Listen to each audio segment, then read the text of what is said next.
Welcome to NHS. আজ 1 মে, আন্তর্জাতিক শ্রমিক দিবস। মহান মে দিবস বলা হয় এই দিনটিকে। 19 শতকের গোড়ার দিকে শ্রমিকদের উপর অমানবিক নিপীড়ন করা হতো। খুব অল্প পারিশ্রমিকের বিনিময়ে শ্রমিকদের 10 থেকে 12 ঘন্টা, কোনো কোনো ক্ষেত্রে 14 থেকে 16 ঘন্টাও কাজ করানো হতো। মালিকরা তখনও শ্রমিকদের তাদের কেনা গোলাম মনে করতেন। এ যেন ক্রীতদাস প্রথার অন্য এক রূপ। শ্রমিকদের অস্বাস্থ্যকর পরিবেশের মধ্যে দীর্ঘ সময় ধরে কাজ করতে হতো। ধীরে ধীরে শ্রমিকদের মধ্যে ক্ষোভ দানা বাঁধতে শুরু করে।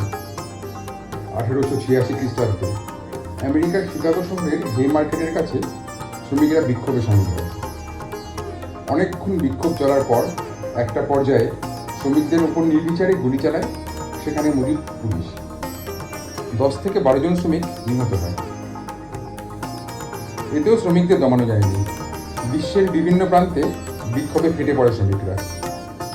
তাদের দাবি ছিল 8 ঘন্টার বেশি কোনো শ্রমিককে কাজ করানো যাবে না। কোনো শ্রমিক 8 ঘন্টার বেশি কাজ করলে তাকে অতিরিক্ত পারিশ্রমিক দিতে হবে। 1889 সালে প্যারিসে অনুষ্ঠিত ইন্টারন্যাশনাল সোশ্যালিস্ট কনফারেন্সে 1 মেকে আন্তর্জাতিক শ্রমিক দিবস হিসেবে ঘোষণা করা হয়। হে মার্কেটে শ্রমিকদের অভ্যুত্থানের উপর পুলিশের নির্বিচারে গুলি এবং শ্রমিকদের মৃত্যুর কথা স্মরণ করে এই দিনটি তাদের উদ্দেশ্যে উৎসর্গ করা হয়। পৃথিবীর 80টি দেশে বর্তমানে 1 মেকে শ্রমিক দিবস হিসেবে পালন করা হয়। ভারতবর্ষের মতো অনেক দেশ এই দিনটিতে জাতীয় ছুটি ঘোষণা করেছে। আমেরিকা ও কানাডাতে অবশ্য 1 মে দিবস হিসেবে পালন করা হয় না বা শ্রমিক দিবস হিসেবে পালন করা হয় না। সেপ্টেম্বর মাসে একটি দিন তারা শ্রমিক দিবস হিসেবে পালন করেন। বর্তমানে মে দিবস বেশিরভাগ মানুষের কাছে শুধুই একটি ছুটির দিন।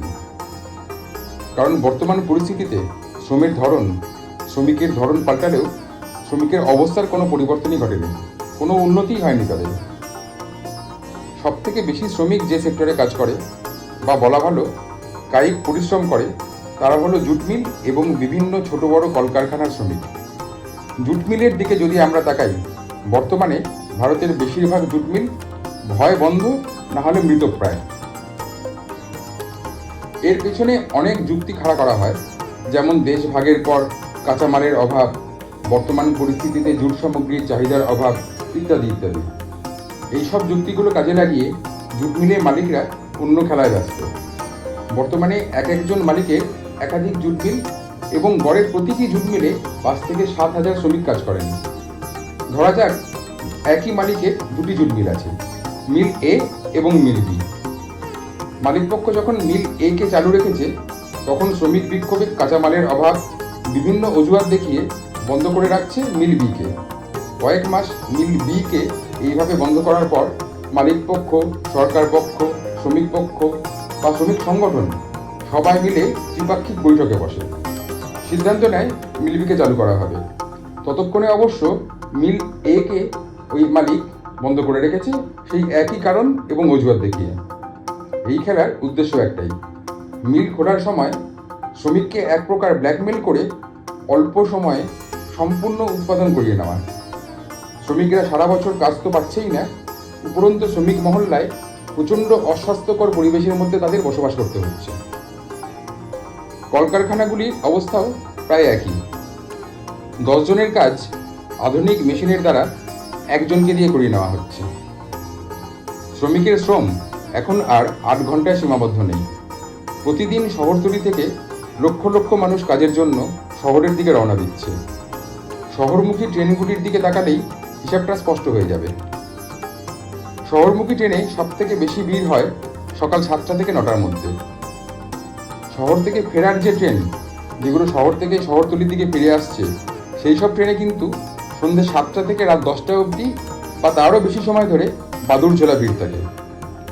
সুতরাং সেই কাজের সময়টা যদি হিসেব করা হয়, সেই 12 থেকে 14 ঘন্টায় গিয়েই দাঁড়াচ্ছে। এখন সব ক্ষেত্রে হয়তো কায়িক পরিশ্রম করতে হয় না। আইটি সেক্টর থেকে শুরু করে বিভিন্ন সেক্টরে, যেখানে বাইরে থেকে দেখলে বেশ ঝাঁ চকচকে মনে হয়, সেখানেও কাজের সময়সীমা নির্দিষ্ট কিছু নেই।